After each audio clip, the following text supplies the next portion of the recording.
हाय दोस्तों, इस टॉपिक में सबसेट की अंडरस्टैंडिंग लेते हैं। देखिए सबसेट क्या होता है पहले इसको समझते हैं। देखिए सबसेट को हम एक सिंबल से डिनोट करते हैं, इस तरह से बनाते हैं और इसके नीचे ऐसे बना देते हैं। ठीक है, इसका मतलब क्या है समझते हैं। लॉजिकली इसको लेकर चलते हैं। मान लेते हैं हमारे पास एक सेट है y।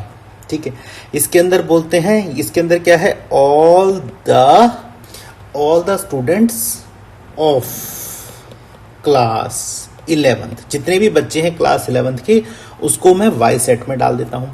फिर एक और यहां पर मैं सेट लेता हूं, यहां लिखता हूं all the student in the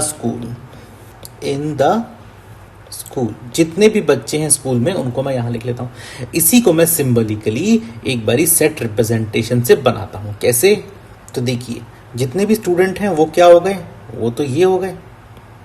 ठीक है, और जितने भी स्टूडेंट क्लास 11th में हैं वो यहां पर ये हो गए। सो y जो है वो x के अंदर इस तरह से संबोधित होते हुए दिख रहा है। ये क्या है, ये 11th क्लास के स्टूडेंट हैं। सो इस डायग्राम से हम सबसेट की अंडरस्टैंडिंग ले सकते हैं। डायग्राम के हिसाब से जो अंडरस्टैंडिंग है वो यहां पर लिखते हैं कि y क्या है, y एक सबसेट है x का। ठीक है, और ऐसा है तो इसका मतलब जितने भी स्टूडेंट हैं y के अंदर, मतलब क्लास 11 के अंदर जितने भी एलिमेंट हैं, मान लेते हैं a एलिमेंट है जो कि क्लास 11 को बिलोंग करता है, देन यही बच्चे स्कूल के अंदर भी आते हैं। समझ आई बात को। सो इस सबसेट की डेफिनेशन ये होती है, जो भी एलिमेंट y के अंदर आएगा, मतलब जो भी बच्चा क्लास 11th में है वही बच्चा स्कूल के अंदर भी है। ये सबसेट की डेफिनेशन होती है और इसको इस सिंबल से यहां पर डिनोट किया जाता है।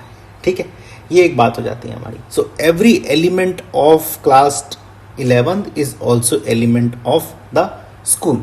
और यहां पर देखें तो एलिमेंट्स जो हैं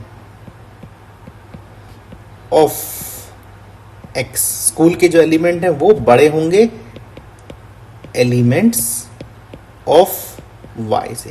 क्लास 11 के स्टूडेंट से ऑब्वियसली बात है स्कूल के जो एलिमेंट हैं वो बड़े होंगे। इस तरह से हम इसको सिंबॉलिकली बना सकते हैं, इसकी डेफिनेशन समझा सकते हैं। इसको अगर हम प्रैक्टिकली देखें, मान लेते हैं आप एक शॉपिंग मॉल में गए। ठीक है, ये क्या है, एक मॉल है। ठीक है, मॉल को आपने यूनिवर्सल सेट से बना दिया U से। इसके अंदर ये ना यहाँ पर 3 टावर हैं। ये टावर T1 है, ये मॉल में टावर T2 है और ये मॉल में टावर T3 है। ठीक है, इन टावर के अंदर आपने देखा क्या है, इन टावर के अंदर शॉप्स बनी हुई हैं। तो इसके अंदर ये एक शॉप बनी है, ये एक शॉप बनी है, ये एक शॉप बनी है। ठीक है, अगर हम टावर 2 में देखें तो यहाँ पर भी देखिए 2 दुकानें बनी हुई हैं ऐसे। टावर 3 में देखें तो यहाँ पर भी ये 2 या 3 दुकानें यहाँ बना देते हैं। सो 2 दुकानें यहाँ बनी। सो इनका अगर नाम दें तो T1, T2, T3 से बना दिया। इन शॉप्स का भी हम नाम दे देते हैं। सो इनका नाम देते हैं, ये क्या है, टावर 1 की शॉप 1, टावर 1 की शॉप 2, टावर 1 की शॉप 3। सिमिलरली यहाँ पर देखें तो ये क्या है, टावर 2 की शॉप 1, टावर 2 की शॉप 2। सिमिलरली यहाँ पर देखें तो ये क्या है, टावर 3 की शॉप 1, टावर 3 की शॉप नंबर 2। तो इस तरह से हम सिंबलिकली बना। सो यहीं पर अगर हम देखें तो हमारे पास क्या है, इसको हम किस तरह से रिप्रेजेंट कर सकते हैं सबसेट के फॉर्म में। देखिए इस तरह से रिप्रेजेंट होगा। अगर जो टावर T है, T1 टावर है, यहाँ पर जो शॉप्स लगी हुई हैं वो क्या है, वो T1 टावर की सबसेट है। सिमिलरली अगर हम टावर T2 में देखें तो यहाँ पर जो शॉप लगी हुई हैं वो टावर T2 की सबसेट है।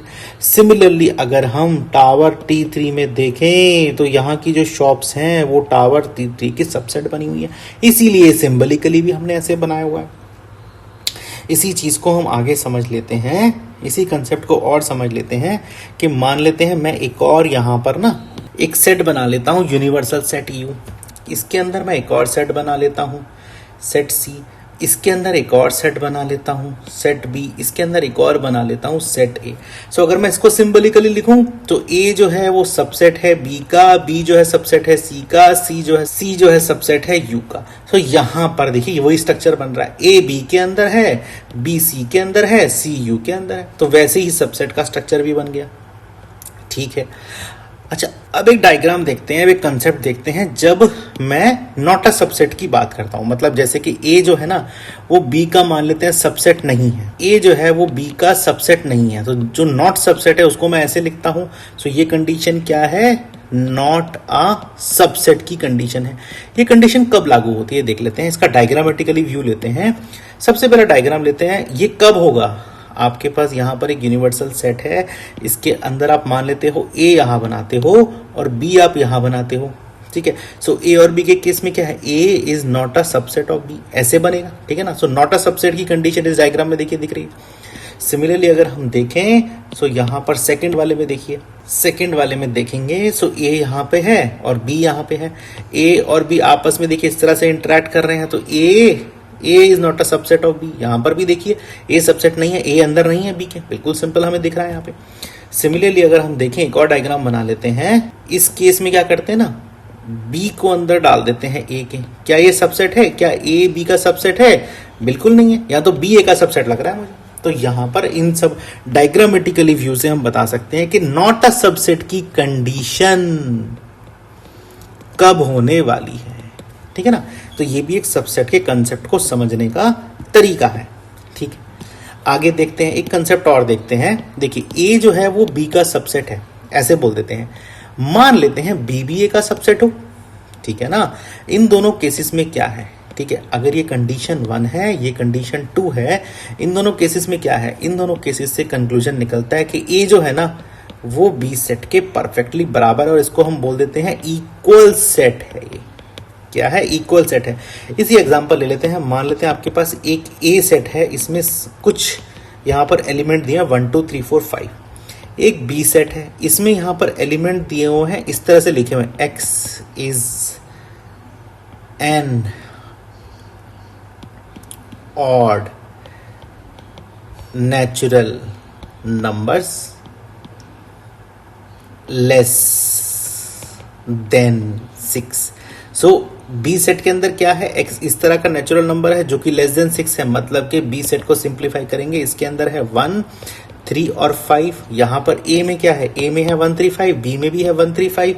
तो इसका मतलब क्या है, ए जो है वो यहां पर देखिए क्या है, बी का सबसेट है, और यहां पर अगर हम देखें इसके नजरिए से देखें तो बी भी ए का सबसेट मिल रहा है। सो वही वाली कंडीशन है, ये वाली कंडीशन सक्सेस, ये वाली कंडीशन सक्सेस। मतलब क्या है, इसका लॉजिक मतलब है कि ये A is equal to B, equal set है, ये कंसेप्ट इक्वल सेट का है। आ गई ना बात समझ में, इस तरह से हम इसको समझ सकते हैं। अच्छा एक और कंसेप्ट देख लेते हैं, जो भी सेट होता है, ए जैसे एक सेट है, वो अपने आप का खुद का सबसेट होगा। तो इसी को लिखिए, every set is a subset of itself, वो खुद का सबसेट होता है। ठीक है, और अगर हम देखें empty set is a subset, ये कंसेप्ट भी देख लेते हैं, empty set is a subset of every set.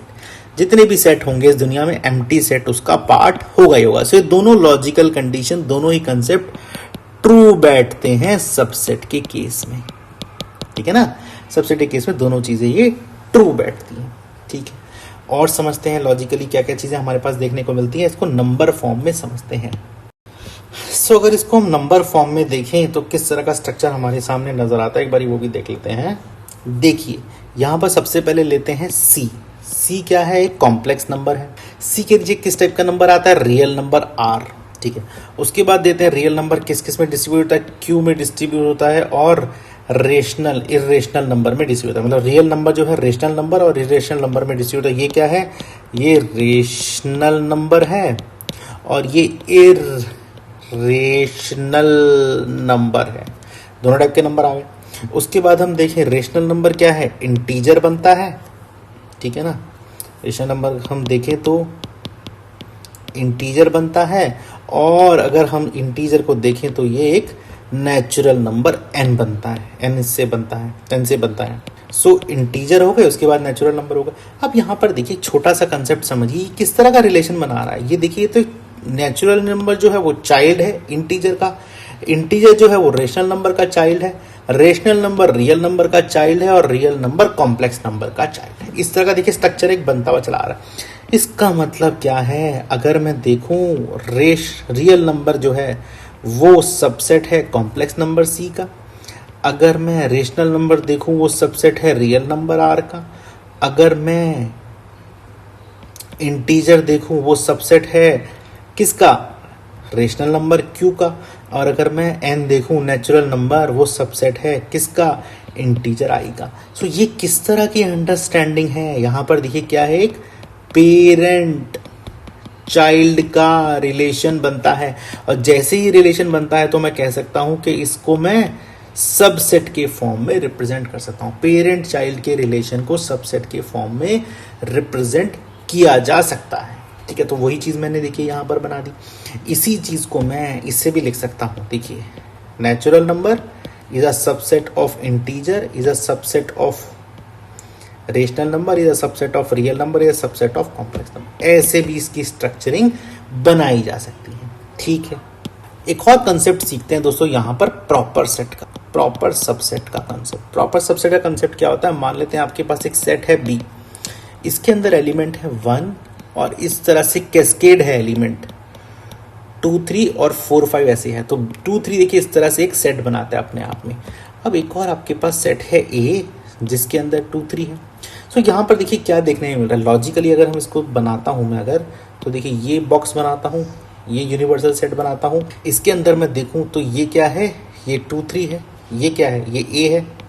और अगर मैं इसके अंदर यहाँ देखूँ ये है बी, बी के अंदर क्या है, 1 भी था बी के अंदर, 4 भी था, 5 भी था, 2, 3 तो थे ही थे, बना दिया मैंने। इस तरह का एक स्ट्रक्चर बनता है। तो अब यहाँ पर देखिए क्या कंसेप्ट आता है, जो ए है ना जो बी के अंदर रखा हुआ था, ये क्या है, ये इसका प्रॉपर सेट है। मतलब कि यहाँ पर जो नीचे वाला सिंबल है ना जो हमने सबसेट के अंदर बनाया वो नहीं आएगा। तो यहाँ लिख दीजिए A is a proper subset of B. ये क्यों हुआ, क्योंकि बी के अंदर आपके पास क्या है, एक्स्ट्रा एलिमेंट्स हैं। ठीक है ना, इस तरह से प्रॉपर सबसेट की डेफिनेशन आती है। और हम बोले बी जो है वो ए का क्या है, सुपर सेट है, सुपर सेट है। तो इस तरह से सुपर सेट की भी डेफिनेशन निकल के आती है। बी क्या है, बी जो है वो ए के अंदर, ए को समाये हुए है अपने अंदर। तो बी क्या है, उसका सुपर सेट बन जाता है। सो इसी कंसेप्ट से हम सुपर सेट और प्रॉपर सेट की जानकारी ले सकते हैं। अच्छा, एक चीज और सीखते हैं सबसेट में। मान लेते हैं आपके पास एक सेट है ए, इसके अंदर कुछ एलिमेंट दिए हैं 1, 2, 3, 4, 5, 6, 7 ऐसे एलिमेंट दिए हैं, कहां तक, n तक दिए हुए हैं। ठीक है जी, बहुत अच्छी बात है। अब यहां पर देखिए how many numbers of subset, कितने नंबर ऑफ सबसेट यहां होंगे ये बताइए। आपको तो कंसेप्ट समझिए, कितने नंबर ऑफ सबसेट एक सेट बना पाता है। यहां पे देखिए n क्या है, total number of elements in set ए के अंदर टोटल नंबर ऑफ एलिमेंट कितने हैं, n है। सो अगर किसी भी सेट के अंदर n नंबर ऑफ एलिमेंट होते हैं तो 2 की power n number of subset वो बना सकता है। कैसे इसको प्रूव करके दिखाता हूं। मान लेते हैं आपके पास एक सेट है P, इसके अंदर एलिमेंट है 1, 2। ठीक है, इसके कितने नंबर ऑफ सबसेट होंगे बनाइए। सबसे पहला इसका सबसेट होगा 1, फिर दूसरा इसका सबसेट होगा 2, फिर तीसरा सबसेट होगा 1, 2। ठीक है ना, हर सेट अपने सेट का सबसेट होता है। और चौथा सबसेट क्या होगा इसका, चौथा सबसेट होगा एम्प्टी सेट। ठीक है, इसमें नंबर ऑफ एलिमेंट कितने थे, n की वैल्यू यहाँ क्या थी 2, 2 नंबर ऑफ एलिमेंट है, 2 नंबर ऑफ एलिमेंट है, तो 2 की पावर 2 इज इक्वल टू 4। देखिए ये भी 4 आ गया और यहाँ पर भी। सो इस तरह से हम नंबर ऑफ सबसेट की भी बातें कर सकते हैं। सो देखिए यहाँ पर भी 4 सबसेट बने और टोटल नंबर ऑफ एलिमेंट कितने थे, 2 थे। यहाँ पर n की वैल्यू 2 थी। ठीक है, तो इस तरह से हम सबसेट का कंसेप्ट यहाँ पर समझ सकते हैं। ठीक है, आई होप आपको काफी अच्छा लगा होगा। Keep listening, keep learning. Thank you.